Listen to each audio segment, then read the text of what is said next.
Our other type of inequality or compound inequality is our OR inequality. And our OR inequality is when we're dealing with the union of sets. So when we had our Venn diagram,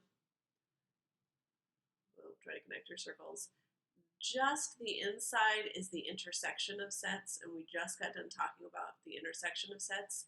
The union would be all of this, and all of this, and all of this. On the number line, it's whatever is shaded at all. So not where both are shaded, which is where the intersection is, but where anything is shaded, which is what the OR is. So in this case, if I were graphing x is less than 2, it would look like, obviously it would be on the line, but it would be a parenthesis at 2 shaded to the left because that's all the values that are less than 2.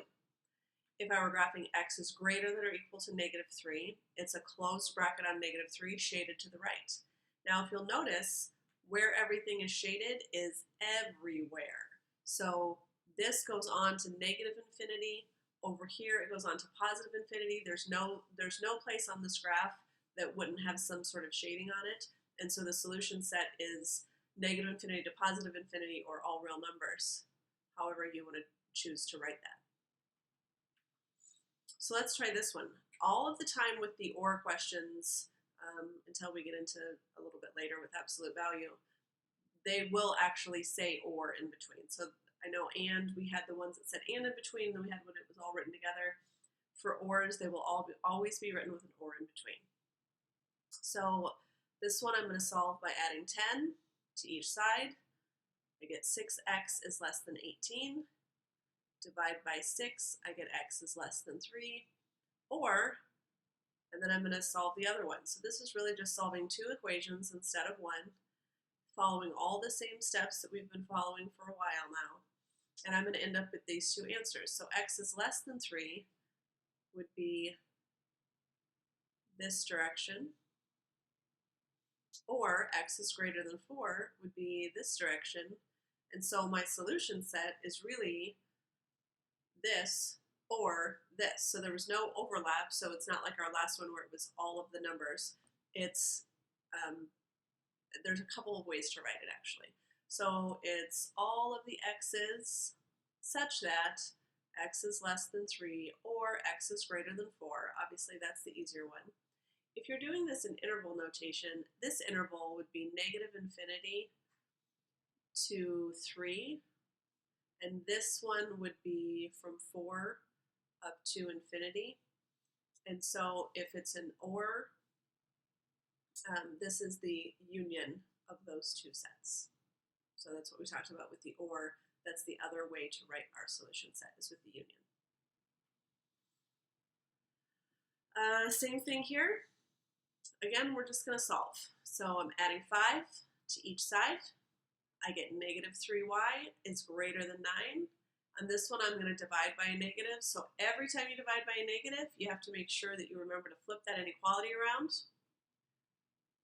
And on my second one, again, don't be fooled by this minus. A lot of people then want to add 4 to each side, but 4 plus 4 would be 8. The negative is actually on my y. So if you need to make that a plus negative to remind you, you can do that. That gives me -y is less than or equal to 2. Remember, a -y is the same as a -1y. So I'm just going to divide by a -1. And again, I've divided by a negative here, so I have to flip it around. So here's my two values. So looking at a graph, -3, -2 would be on the side of it. This one would be parenthesis shaded left. This one would be closed bracket shaded right. And so basically everywhere except for right here is going to be shaded on my graph. So again, that would be -infinity to 3, to -3, union, -2 up, close bracket, almost got me on that one, close bracket, -2 all the way up to infinity. Go ahead and try this one on your own, then press play. Again, I'm going to subtract 3 from each side. That gives me 4x is less than 13. I'm going to divide by 4 and get x is less than, and you can leave that 13/4 if you want. In terms of graphing, it might be easier to turn it into a decimal. I can say x is less than 3.25 or 3 1/4. Again, we've already talked about how to sort of turn this into this.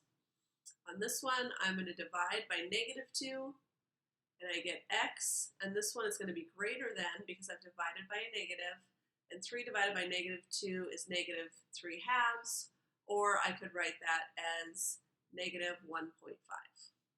So then when I'm graphing, again, if you already have a graph that's made, you should go, closer to the 3 than to the 4, or halfway between -1 and -2. If I'm making my own graph like this, I'm just going to put the -1.5 here and the 3.25 over here. This one would be parenthesis shaded left. This one would be parenthesis shaded right. And remember, it's where either of them are shaded. So this one goes all the way to -infinity. This one goes all the way to +infinity. So my solution set is from -infinity to +infinity. So any number that I choose, I could plug in and it